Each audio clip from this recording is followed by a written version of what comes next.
All right, guys, this is going to be a series of videos in regards to private security. I used them when I had my security agency, and they proved to be very beneficial. So I'm hoping by sharing them with you, you can get some use out of them. They're kind of old, but the principles and techniques are still the same. All right, so here you go.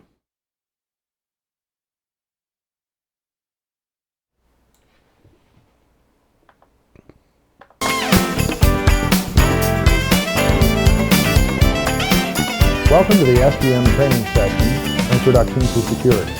I'm Gary Hankins, your narrator. Because the security industry is one of the fastest growing industries in the world, basic training is particularly essential for security officers. Security officers are the backbone of the industry.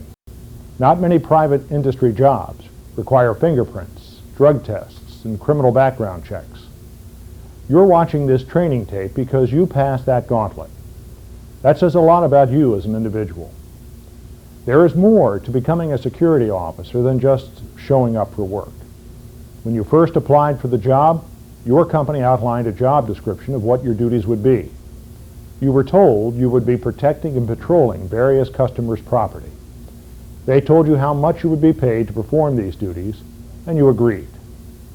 Every time you pick up your paycheck, you and the company are reestablishing that commitment. I'm now going to show you how to make that commitment a lot easier. Our goal is to enhance your professionalism and productivity, which in turn should improve your chances for increases in pay and promotions. Start by making yourself a promise that you will become a professional security officer. When you succeed, that will assist you not only while in the security industry, but in any profession. A professional is one who has enough training and experience to master his or her job. In other words, learn the security profession and apply that knowledge to your duties. Studying is not the end of your learning curve. It's just the beginning. You don't become a professional by studying one day and forgetting the next. You become a professional security officer when you use what you are taught. Let's take a few minutes for an overview of these requirements.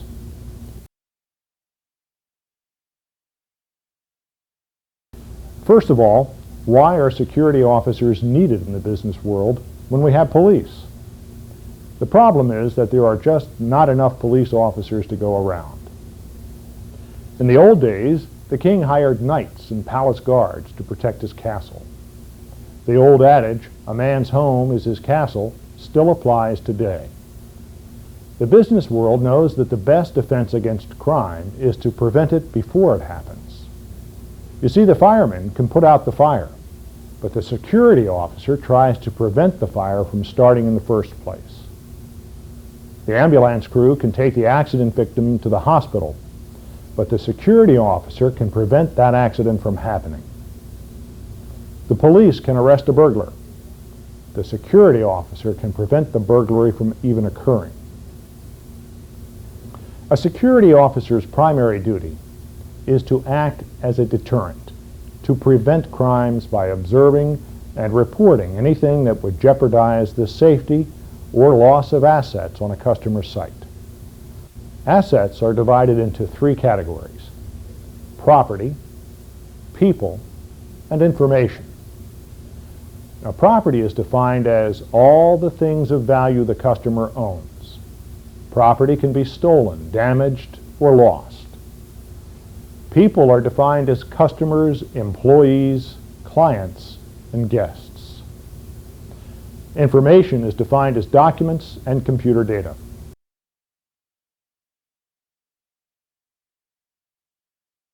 The job of a security officer is important. Police and fire departments know this. They understand that when a security officer does an effective job, it makes their life a lot easier. Every day, more and more law enforcement officers appreciate the dedication and professionalism of the security officer. Security officers are in almost every industry: in shopping centers, retail stores, office buildings, warehouses, banks, factories, government buildings, construction sites, and even prisons. They are on foot patrol, in patrol cars, on motorcycles, and even horseback. They are in every state from Maine to Alaska, from Hawaii to Florida. The bottom line is, wherever there are valuables or large numbers of people, you will see security officers. Within the security industry, there are two categories of private security officers. In-house security officers that are hired by a company to protect just their assets. The other category is security officers that work for a company that contracts with businesses to provide security personnel. They are known as contract guard services. There are all sizes of contract security companies, some with thousands of security officers and others with just a few. Just because a contract guard company is big does not mean it is better. The fact is, many smaller companies are able to provide better service because most larger companies are so big that profit becomes the driving force and the security officer becomes just a number. Whereas most smaller security companies know every security officer and every customer personally, and everyone is treated on a personal level.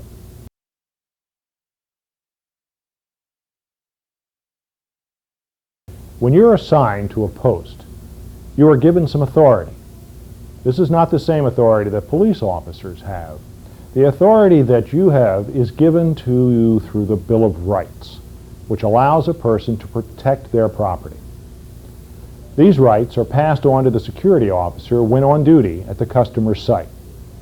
For example, the security officers shall only allow certain people onto the property or in authorized areas, allow authorized vehicles to park in designated parking lots, inspect cargo on trucks exiting warehouses, to name a few. The law states that any citizen may make an arrest for a felony crime committed in their presence. A citizen may not arrest someone who commits a misdemeanor.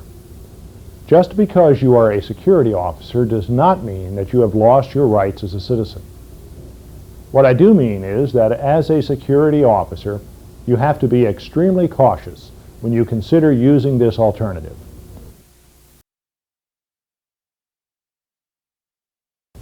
The definition of an arrest is taking a person into custody or depriving a person of their freedom. The next part of this is knowing what is a felony and what is a misdemeanor. A felony crime is a crime that the punishment for the crime is over 1 year. A misdemeanor crime is where the punishment for the crime is less than a year. With all the crimes on the law books, how could anyone remember them all? The fact is, not many people do.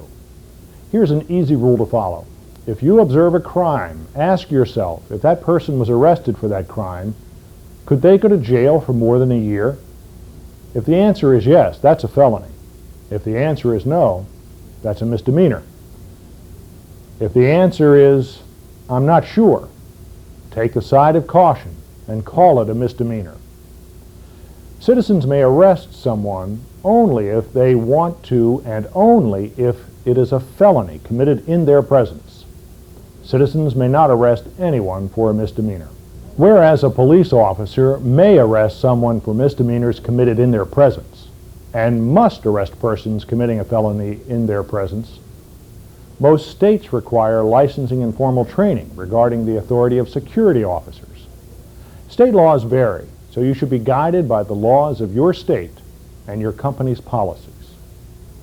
Although it takes a special kind of person to be a professional security officer, it doesn't mean that special talents are needed. A security officer is constantly interacting with people. The following attributes are needed to be a security officer. You must have a good attitude, have a good attendance record, give your full time and attention to your duties, conduct yourself in a professional manner, develop observation skills, be dependable, always present a clean appearance, maintain personal discipline, be a proficient report writer, and stay physically fit. When you put on your company uniform, you not only represent yourself, but represent the company, your fellow officers, and the customer. So it is imperative that you have the right attitude. To do this, you have to want to be a security officer, want to help people and protect the customer's assets. A sure way to fail as a security officer is to constantly boss people around. There may be times when you have to be firm, but there is a big difference between being firm and being bossy. A security officer must be courteous at all times, even if provoked. There is no place for hot-headed security officers or security officers that lose their tempers easily. Once you lose your temper, you have lost all effectiveness and put yourself and the company in jeopardy of getting lawsuits.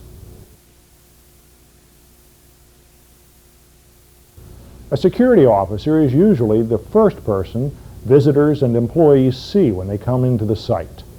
The way you look and treat people has a lasting impression. The way they judge you is the way they will judge your company and all the other security officers. A security officer must be honest. Security officers protect millions of dollars in property and equipment every day. This is not a responsibility to be given lightly. Remember, you're being hired to combat dishonesty, not to be part of the problem. Otherwise, it would be like having the fox watch the chicken coop. Another part of honesty is putting in an honest day's work. So get to work on time. Dedicated security officers arrive to work about 15 minutes early to prepare themselves. You should always devote your full time and attention to your duties and responsibilities. That is what you're getting paid to do, not to read magazines, watch TV, or sit around talking on the telephone. Security officers must be able to follow orders. Your company has rules and regulations that you must follow to the best of your ability, even if sometimes you may not agree with them.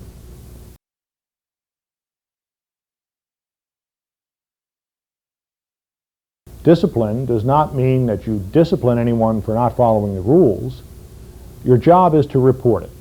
So if you see someone violating a rule or regulation at your post, report it. Don't punish for it.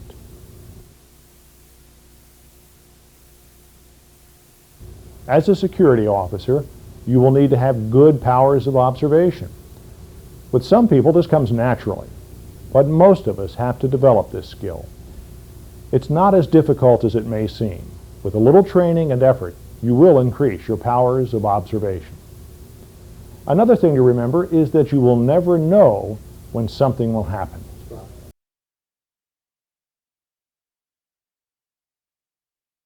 Being observant is only half the job. To complete the duty process, you have to report it. Why a report rather than just tell what happened? Because many people will want to know about it. The customer, your supervisor, management, and sometimes even the police and the courts. Reporting is the only way you can convey what you saw to so many. It is a documented account of the incident. You and others will use it as a reference for a multitude of reasons. Your supervisors will judge you by the quality of your reports.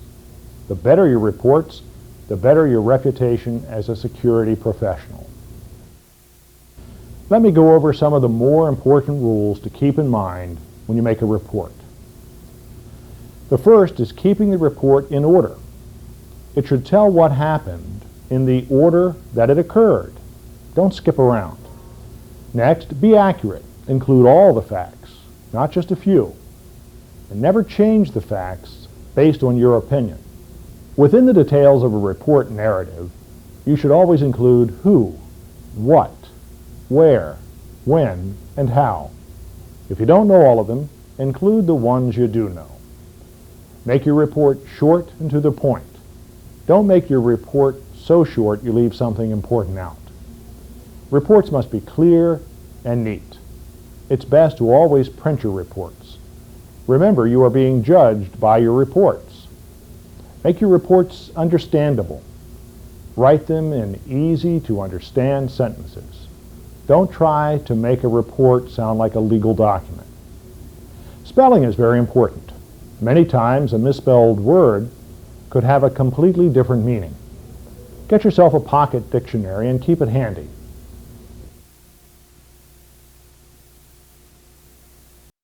There are several types of reports used in the security industry. Two of the most common are daily log reports and incident reports. Carrying them around on patrol is cumbersome. Make it a habit to keep detailed notes. Carrying and using a notebook is your best source when making reports. The next component required to be a professional security officer is dependability. Your company is obligated by contract to its customers to provide security during certain hours. Your company must be able to depend on you to fill that contract. So get to work on time. In fact, get there a few minutes early. Your company also depends on you to turn in your reports on time and at the location designated in the post instructions. Because security work is very demanding and you will spend many hours on your feet, stay physically fit. That does not mean you should be a physical fitness nut. Just keep yourself reasonably fit. Being physically fit will assist you in being alert and give you the energy to enjoy your job and your life. Keep yourself well groomed. Keep your uniforms clean, your shoes shined and brass polished. Remember that first impressions are lasting impressions, so make your impressions count. Let me briefly go over some do's and don'ts that should become second nature to you. Do arrive to work on time. Even better, arrive a few minutes early. Do call in if you cannot make it to work. Even better, call in at least 2 hours ahead. Remember, your company has a contractual obligation to provide security at your post. So if you can't make it in, they need to know so they can get someone else. The company does not keep security officers on shelves. They have to find a replacement. So be fair and call well in advance. Do show respect for people. This will help you gain respect for yourself. Do study all the training material and post instructions and apply them to your job. Don't think that you are a police officer. Many security officers have gotten in trouble over this issue. Don't come to work intoxicated. Don't ever use your firearm, nightstick, or any other weapon unless your life or the life of someone else is in immediate danger. Remember, these are deadly weapons. Don't leave your post until you are properly relieved. If an emergency occurs, call your supervisor for relief. Don't ever sleep or drink while on duty. Do call for assistance in all situations that could present a danger to you or someone else. Don't lose your temper while on duty. Don't ever lie on your reports. The better security officer you become, the more valuable you become to your company. And last, but certainly not least, do enjoy your career as a professional security officer. Now go out there and show your company that you are a professional security officer and have value.